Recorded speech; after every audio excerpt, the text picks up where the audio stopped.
শুক্রবার রাজধানীর সেনা প্রাঙ্গণে ঢাকা ড্রিমস শিরোনামের কনসার্টে গাইবে পাকিস্তানের ব্যান্ড কাভিশ। আয়োজক সংস্থা ব্লু ব্রিক কমিউনিকেশনস এমনটি জানিয়েছে। তারা জানায়, কনসার্টে অংশ নিতে ২২ জানুয়ারি রাতে বাংলাদেশে এসে পৌঁছেছে কাভিশ ব্যান্ড। ১৯৯৮ সালে গায়ক জাফর জাইদি ও মাঝ মাউদুদের হাত ধরে গড়ে ওঠে কাভিশ ব্যান্ড।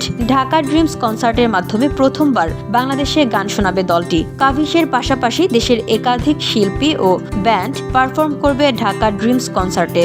আয়োজন শুরু হবে ব্যান্ড লেভেল 5 এর পরিবেশনা দিয়ে। এরপর মঞ্চে আসবেন আরমিন মুসা ও ঘাসফড়িং কয়ার। তাদের পরিবেশনা শেষে পারফর্ম করবে ব্যান্ড শূন্য।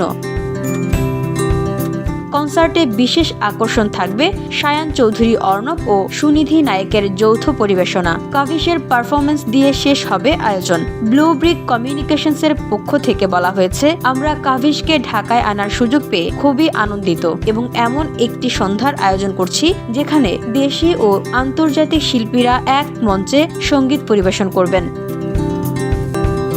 VOD Bangla news desk.